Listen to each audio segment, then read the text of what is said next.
मन्नाथः श्रीजगन्नाथः मद्गुरु श्रीजगद्गुरु मदात्मा सर्वभूतात्मा तस्मै श्रीगुरवे नमः।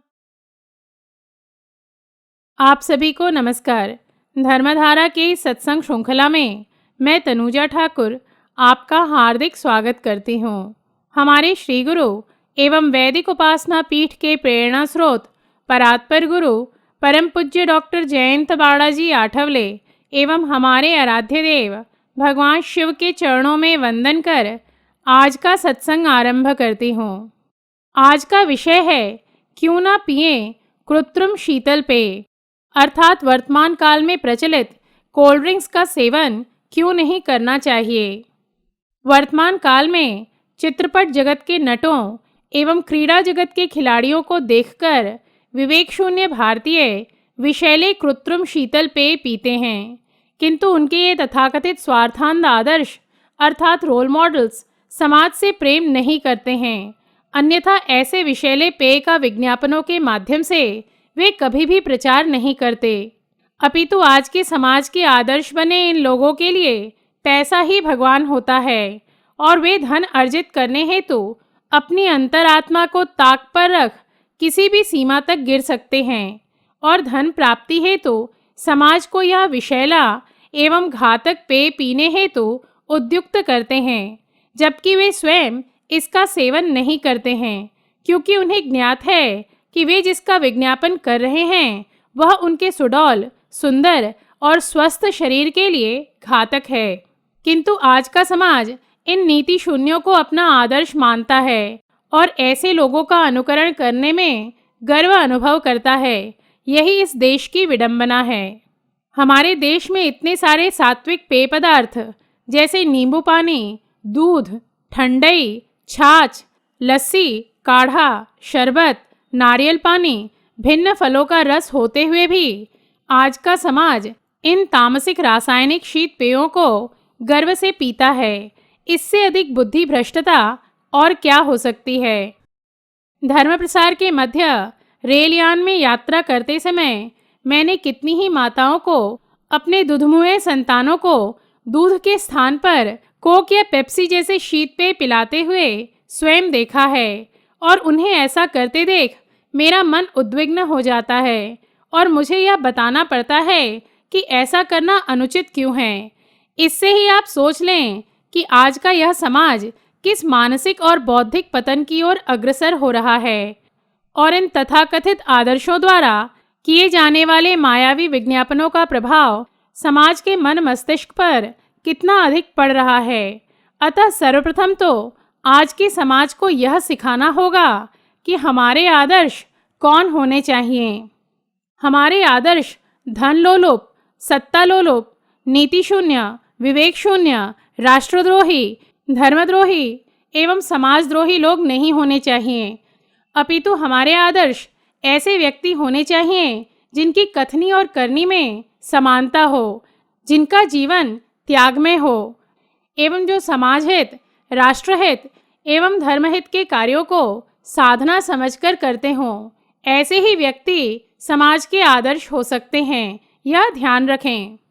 समाज इन घातक शीत पेय अर्थात कोल्ड ड्रिंक से विमुख हो, इस हेतु व्यापक जनजागरण करना होगा और लोगों को सात्विक, राजसिक एवं तामसिक आहार के विषय में शिक्षित करना होगा। वैसे तो यदि हमारी सत्ता आसीन राजनीतिक पक्ष चाहे तो एक दिवस में ही इन विषरूपी कृत्रिम पेय को प्रतिबंधित कर विदेशी प्रतिष्ठानों को इस राष्ट्र से धक्के मारकर भगा सकती है, किंतु हम इस प्रकार के किसी भी निर्णय की आज के सत्ता लोलुप राजनेताओं से अपेक्षा नहीं कर सकते हैं, क्योंकि उनके लिए राष्ट्र एवं समाज का स्वास्थ्य सब गौण होता है। अपनी सत्ता को बनाए रखना, उसके माध्यम से अपनी रोटियां सेकना अर्थात अपनी स्वार्थ सिद्धि करना, यही उनका राजधर्म है। इसीलिए हिंदू राष्ट्र की स्थापना शीघ्र अतिशीघ्र करना अनिवार्य हो गया है, क्योंकि हिंदू राष्ट्र के शासक एवं प्रशासक दोनों ही प्रजा से अपनी संतान समान स्नेह करेंगे एवं सर्व निर्णय राष्ट्र, धर्म एवं समाज के हित में लेंगे। अब चूंकि आज के स्वकेंद्रित शासक एवं प्रशासक से इस प्रकार की अपेक्षा करना व्यर्थ है, अतः हम सभी को मिलकर ही इन कृत्रिम पेयों के संबंध में व्यापक जनजागरण करना होगा तथा इसके शारीरिक, मानसिक और आध्यात्मिक दुष्परिणामों से समाज को अवगत कराना होगा। पिछले एक दशक से कुछ राष्ट्रनिष्ठ सामाजिक संगठन इस दिशा में प्रयत्नशील भी हैं और इस कारण समाज का एक जागरूक वर्ग इन शीतल पेयों का परित्याग कर चुका है। किंतु हमें इस संबंध में इतना जनजागरण करना है कि एक भी भारतीय इन कृत्रिम पेयों को स्पर्श भी ना करे। धर्म प्रसार की सेवा के कारण मुझे अत्यधिक यात्रा करनी पड़ती है एवं भारत के महानगरों से लेकर सुदूर ग्रामीण क्षेत्रों में प्रवास करना होता है। मेरी प्रवृत्ति मूलतः सात्विक होने के कारण मुझे ये शीत पेय कभी भी प्रिय नहीं रहे हैं, किंतु मुझे दुख तब होता है जब सुदूर ग्रामीण भागों में लोगों के घरों के भीतों पर अर्थात दीवारों पर इनके विज्ञापन ही देखने को नहीं मिलते हैं, अपितु वहाँ भी यह विषैला पेय उपलब्ध होने लगा है। यात्रा के मध्य यदि मुझे प्यास लगे और कुछ पीने को मन हो तो जहाँ भी रेलयान या बस रुकती है वहाँ इन कृत्रिम शीत पेय के अतिरिक्त कुछ भी सात्विक पीने को नहीं मिलता है और अंततः मैं मात्र जल पीकर संतोष कर लेती हूँ। हमारे देवभूमि भारत में तमोगुण का ऐसा साम्राज्य देखकर मन क्रंदन करता है एवं इस दुह स्थिति को परिवर्तित करने हेतु हिंदू राष्ट्र की स्थापना शीघ्र अतिशीघ्र करने का हमारा संकल्प और भी दृढ़ हो जाता है। अब हम इन शीतपेयों से होने वाले शारीरिक, मानसिक एवं आध्यात्मिक दुष्परिणामों के विषय में जान लेते हैं। कृत्रिम शीत पेयों का पीएच सामान्यतः 2.4 से 3.4 के मध्य होता है। इसीलिए कुछ सामाजिक कार्यकर्ता जो इस विषय में जन जागरण कर रहे हैं, वे इन शीत पेयों को शौचालय स्वच्छ करने वाला पदार्थ अर्थात टॉयलेट क्लीनर के भी उपनाम से इसे अलंकृत कर चुके हैं। इन शीत पेयों का सेवन सतत करने से दांत और अस्थियां दुर्बल बनती हैं। मानव के आयु के 30 वर्ष पूर्ण होने के उपरांत शरीर में अस्थियों के निर्माण की प्रक्रिया बंद हो जाती है। ऐसे में कृत्रिम शीत पेय में विद्यमान अम्लता के कारण अस्थियां अर्थात हड्डियां दुर्बल होने लगती हैं। अब हम पीएच क्या होता है यह भी जान लेते हैं। पीएच एक इकाई है जो अम्ल अर्थात एसिड की मात्रा को बताने का कार्य करती है। शुद्ध जल का पीएच सामान्यतः 7 होता है और 7 पीएच को संपूर्ण विश्व में सामान्य माना जाता है।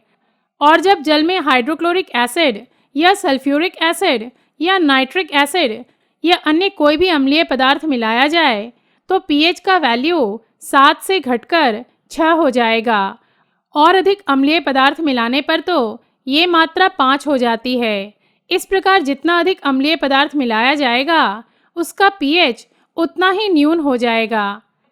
जब पेप्सी कोक जैसे शीत पेयों के अम्ल अर्थात एसिड का जांच किया गया तो ज्ञात हुआ कि उनका पीएच 2.4 से 3.4 के मध्य है, जो वस्तुतः शौचालय स्वच्छ करने वाले पदार्थ के समान है। इस प्रकार आप जिस शीत पेय को कुछ धनलोलुप नटों या खिलाड़ियों के विज्ञापन देखकर पी रहे हैं वह वस्तुतः पीने योग्य नहीं है, अपितु विषाक्त है। यह अपने अंतर्मन को अवश्य बताएं। दूसरी बात यह है कि हम इन कृत्रिम पेयों को अत्यधिक ठंडा कर पीते हैं। परिणाम स्वरूप शारीरिक तापमान और पेय पदार्थों के तापमान में विषमता के कारण इन पेय पदार्थों से पाचन शक्ति पर विपरीत प्रभाव पड़ता है। स्वास्थ्य की दृष्टि से देखा जाए तो इन पेय पदार्थों में जीवन सत्व अर्थात न्यूट्रिएंट्स एवं खनिज अर्थात मिनरल्स अंश मात्र भी नहीं होते हैं, अपितु इनमें शरीर को हानि पहुंचाने वाली sodium monoglutamate, potassium sorbate, vegetable oil अर्थात बीवियों जैसे कर्क रोग कारक अर्थात कार्सिनोजेनिक तत्व के साथ ही अत्यधिक मात्रा में शर्करा पाई जाती है। साथ ही कार्बोलिक अम्ल तथा मिथाइल बेंजीन, एंडोसल्फान जैसे अन्य रसायनों का भी इसमें अंश होता है, जो शारीरिक दृष्टि से अत्यंत घातक होते हैं एवं हमें इस पेय का व्यसन लगने में सहायक सिद्ध होते हैं। सामान्यतः हमारे शरीर का तापमान 37 अंश तापांश अर्थात 37 डिग्री सेल्सियस होता है। ऐसे में यदि कोई ऐसा शीत पेय का सेवन करे जिसका तापमान अत्यल्प हो अर्थात 3 से 4 अंश तापांश के निकट हो, तो शरीर के तापमान और शीत पेय के तापमान में यह विषमता व्यक्ति के जठराग्नि, जो पाचन तंत्र की मूल शक्ति होती है, उसे ठंडा कर देती है, जिस कारण पाचन शक्ति पर विपरीत प्रभाव पड़ता है। परिणाम स्वरूप व्यक्ति द्वारा ग्रहण भोजन नहीं पचता है। इससे वायु और दुर्गंध उत्पन्न होकर दांतों में फैलती है, जो अनेक रोगों को जन्म देती है। धर्म यात्रा के मध्य जब भी मैं यूरोपीय देशों में गई तो वहाँ सभी हिंदुओं के घरों पर मैंने देखा कि वे भोजन के साथ शीत पेय इत्यादि पीते हैं और मुझे भी उसे पीने हेतु आग्रह करते थे। उस समय तो मैं उनसे विनम्रता पूर्वक उस शीत पेय के स्थान पर छाछ या मट्ठा मांग लिया करती थी एवं तत्पश्चात उन्हें बताती थी कि भोजन के साथ शीत पेय क्यों नहीं पीना चाहिए। मैंने देखा है कि विदेशियों के साथ रहकर हिंदू भी बिना सोचे विचारे विदेशियों समान तमोगुणी एवं अनुचित पद्धति से भोजन करने में गर्व अनुभव करते हैं और इस कारण विदेश में रहने वाले अधिकांश हिंदुओं को अत्यधिक शारीरिक और मानसिक कष्ट है। अर्थात विदेश जाकर धन अर्जन करने के क्रम में वे अपना स्वास्थ्य एवं मानसिक शांति खो चुके होते हैं। पाश्चात्य देशों में ठंड अधिक होने के कारण वहाँ के स्थानिक लोग भोजन के साथ मद्य लेकर अपनी जठराग्नि को प्रदीप्त करने का प्रयास करते हैं, क्योंकि उन्हें सात्विक रूप से जठराग्नि को कैसे प्रदीप्त करना चाहिए यह कोई बताने वाला है ही नहीं। और विदेशियों का अंधा अनुकरण करने वाले मूढ़ हिंदू भोजन के साथ मद्य तो नहीं ले सकते हैं, इसीलिए कोक, पेप्सी या ठंडी काली चाय जो बोतल बंद होकर आती है उसे पीते हैं एवं अतिथियों को भी उस विष को परोसते हैं। यह चलन मैं यूरोप के जितने भी देशों में गई वहाँ सभी हिंदुओं के घरों में देखा। तो हिंदुओं, ध्यान रखें, आज विदेशी कर्क रोग से इतने बड़े प्रमाण में अपने अनुचित आहार विहार पद्धति के कारण ही पीड़ित हैं और आप उन्हीं का अनुकरण करने में गर्व कर अपने पांव पर स्वयं कुल्हाड़ी मार रहे हैं। और दुख की बात तो यह है कि अब यह स्वास्थ्य विनाशक चलन भारत के महानगरों में भी प्रचलित हो चुका है।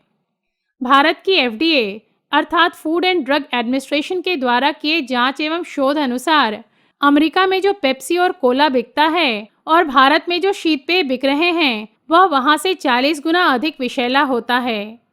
हमारे शरीर के विषाक्त पदार्थ के निष्कासन की एक क्षमता है, किंतु इन कृत्रिम शीत पेयों में जो विषाक्त पदार्थ होते हैं वे शरीर के निष्कासन क्षमता से 400 गुना अधिक होते हैं।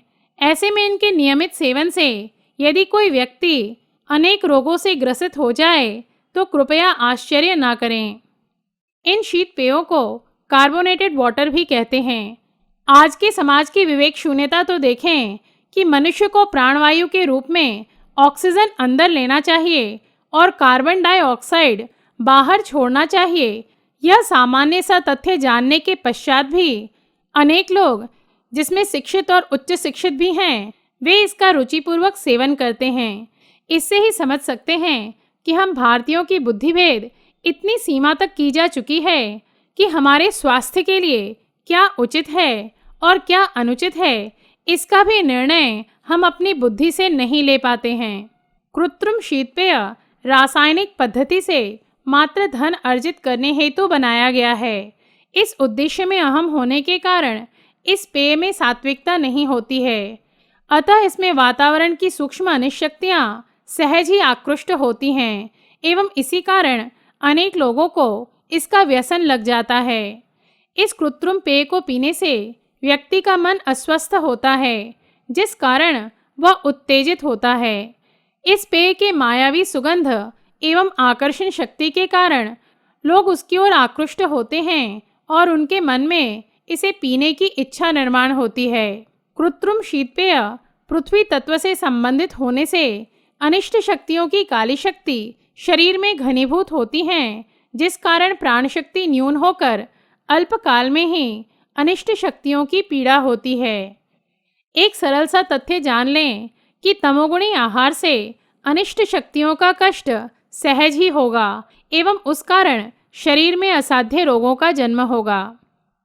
इस शीतपेय को बनाने में एवं इसे प्रसारित करने में सूक्ष्म जगत की बलाढ्य आसुरी शक्तियों का योगदान कितना अधिक है, यह बताने हेतु मैं कल की अपनी अनुभूति बताती हूँ।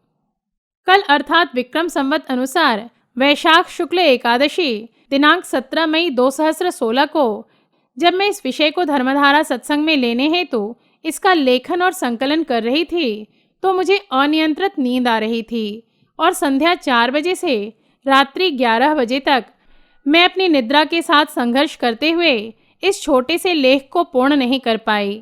मैं बार बार उठकर मुंह धोती, नेत्रों में छींटे मारती, कभी 2 मिनट टहलती तो कभी कुछ छोटी मोटी अन्य सेवाएं कर पुनः इस लेख को लिखने हेतु बैठती, किंतु जैसे ही इस लेख को लिखना आरंभ करती मैं नींद में झूलने लगती।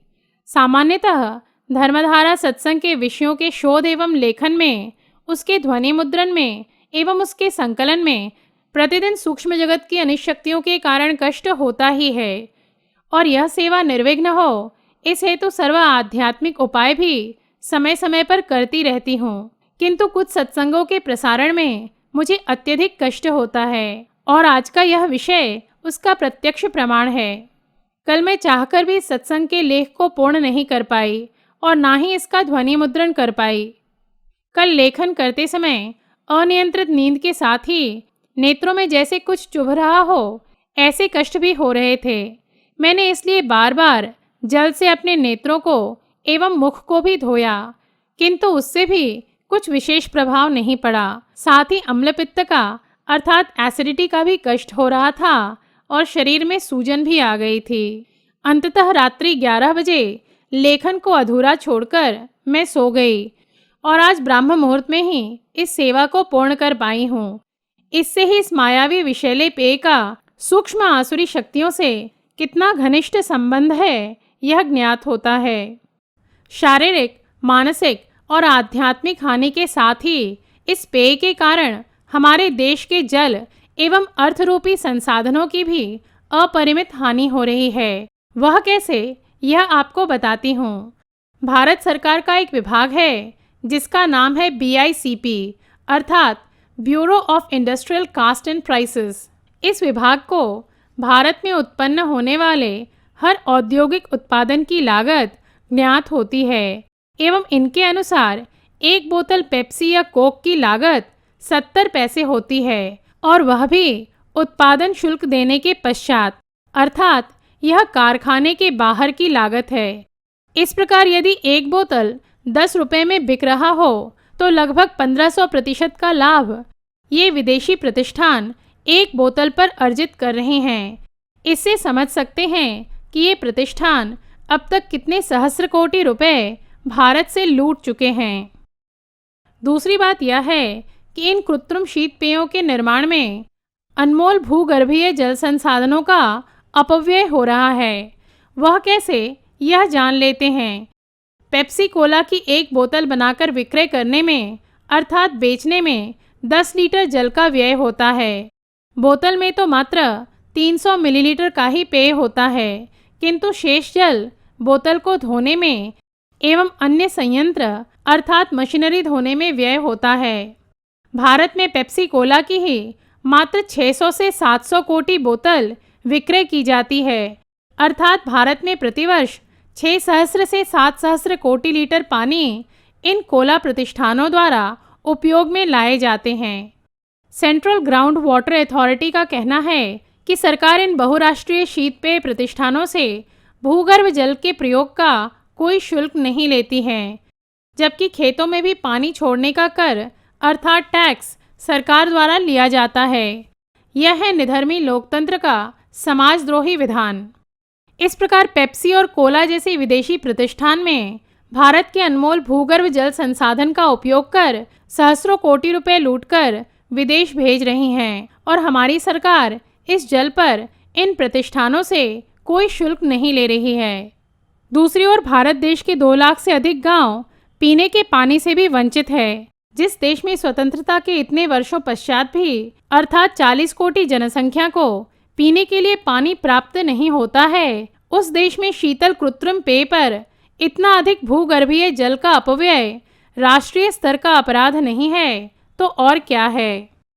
इतना ही नहीं, सरकार ने जहां एक और निर्धनों को मिलने वाले राशन के अनाज के मूल्य दोगुने कर दिए हैं, वहीं दूसरी ओर इस विषैले शीत पेय पर उत्पादन शुल्क अर्थात एक्साइज ड्यूटी 8% घटा दी गई है। पेप्सी कोला के कारखाने जहां जहां लगे हुए हैं, वहां की ग्राम पंचायत नगर परिषद से भूगर्भ जल निकालने की अनुमति भी इन प्रतिष्ठानों ने नहीं ली है। इन प्रतिष्ठानों द्वारा प्रतिदिन अनेक कोटि लीटर पानी निकालने से आसपास के गांवों का भूगर्भ जल स्तर बहुत ही घट जाता है। इसी कारण केरल के प्लाचीमडा गांव में कोको कोला के संयंत्र को बंद कराने के लिए आंदोलन भी हुआ था। इस प्रकार जिस जल से भारत के लाखों लोगों एवं पशुओं की प्यास बुझाने की व्यवस्था हो सकती है, वही अनमोल जल भूगर्भ से दोहन कर कृत्रिम शीत पेयों में व्यर्थ किया जा रहा है, जिससे देश को आर्थिक हानि हो रही है तथा समाज का शारीरिक और मानसिक स्वास्थ्य भी बिगड़ रहा है। अब ऐसे में इस शीत पेय को विष ना कहें तो और क्या कहें। एवं इन शीत पेय बनाने वाली विदेशी प्रतिष्ठानों को राज्याश्रय देकर पल्लवित करने वाले राजनीतिक पक्ष एवं राजनेताओं को उनके इस अक्षम्य राष्ट्रीय अपराध के लिए क्या ईश्वर एवं समाज उन्हें कभी भी क्षमा करेंगे। एवं इस स्थिति को परिवर्तित करने हेतु हिंदू राष्ट्र की स्थापना करना अपरिहार्य हो गया है।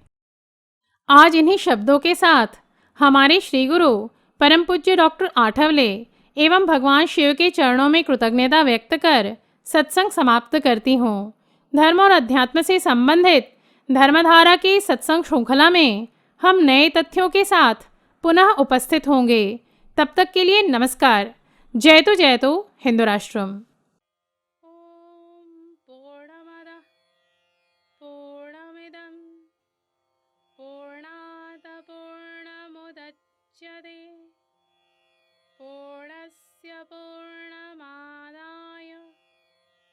पूर्णमेवावशिष्यते।